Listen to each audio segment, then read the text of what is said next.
નમસ્કાર. ઇલેક્ટ્રિકલ એન્જિનિયરિંગની દુનિયામાં એક એવો સવાલ છે જે લગભગ દરેક ઇન્ટરવ્યૂમાં પૂછાય જ છે. સવાલ સાંભળવામાં બહુ સરળ લાગે, પણ એનો જવાબ ઘણો ઊંડો છે. ટ્રાન્સફોર્મરનું રેટિંગ હંમેશા કેવીએમાં જ કેમ હોય છે, કેડબ્લ્યુમાં કેમ નહીં? તો ચાલો આજે આ મજેદાર કોયડાને ઉકેલીએ. જરા વિચારો, આપણા ઘરમાં મોટાભાગના ઉપકરણો જેમ કે પંખો, લાઇટ કે પછી મોટર, આ બધાનું રેટિંગ વોટ્સ કે કિલોવોટ્સમાં હોય છે, ખરું ને? એ બતાવે છે કે એ ખરેખર કેટલી પાવર વાપરે છે. તો પછી ટ્રાન્સફોર્મર, જે આ બધાને પાવર પહોંચાડે છે, એનું રેટિંગ કેમ અલગ?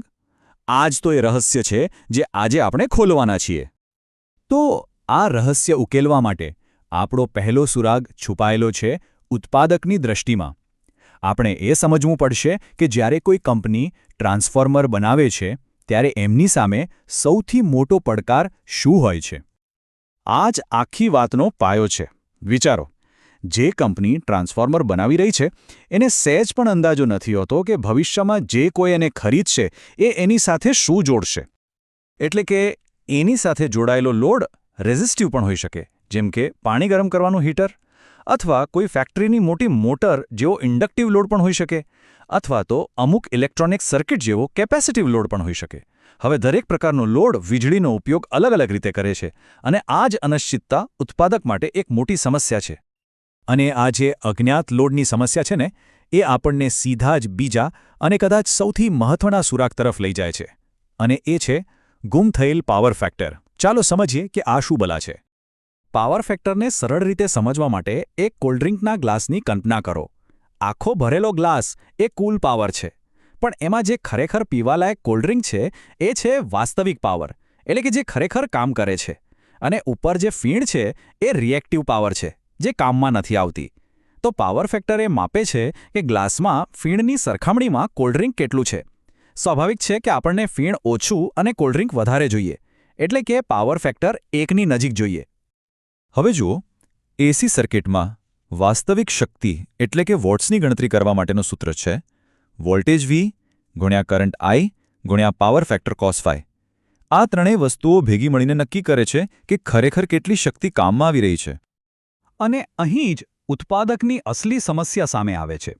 એ ટ્રાન્સફોર્મરનો વોલ્ટેજ V અને કરંટ I તો જાણે છે, પણ એને એ નથી ખબર કે લોડ કેવો હશે.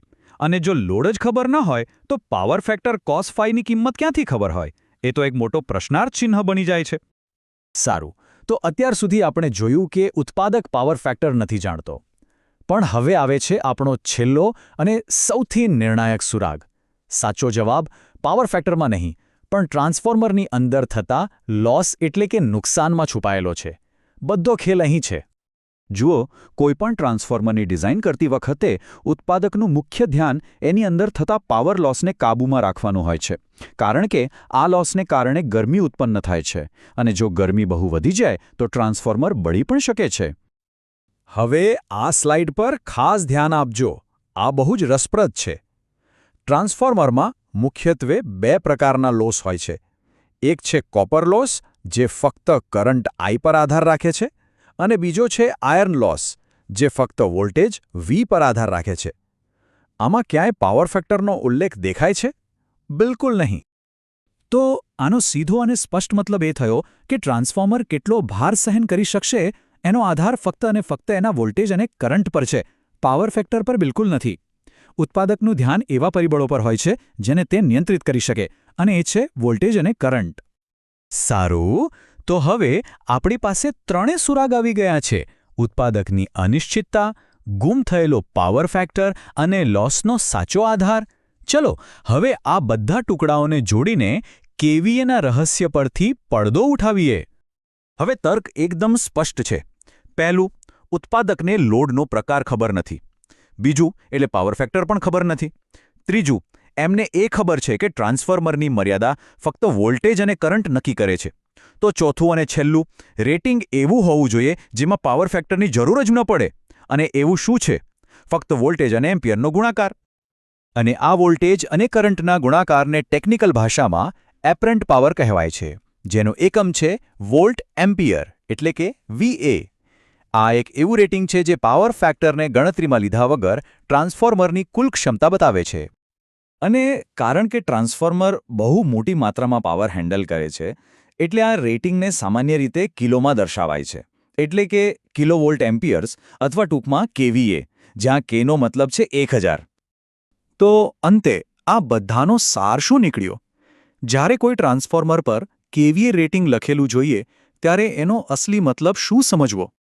એ આપણને ટ્રાન્સફોર્મરની કુલ પાવર હેન્ડલ કરવાની ક્ષમતા જણાવે છે, પછી ભલે એની સાથે કોઈપણ પ્રકારનો લોડ જોડવામાં આવે. એ એક સાર્વત્રિક માપ છે જે ટ્રાન્સફોર્મરની સાચી મર્યાદા બતાવે છે, જે તેના વોલ્ટેજ અને કરંટ પર આધારિત છે, પાવર ફેક્ટર પર નહીં. અને બસ આ જ કારણ છે કે ટ્રાન્સફોર્મરનું રેટિંગ હંમેશા કેવીએમાં હોય છે. હવે જરા એ વિચારો કે આ જ તર્ક આખા પાવર ગ્રીડની કાર્યક્ષમતા અને આપણા વીજળીના બિલ પર કેવી અસર કરતો હશે.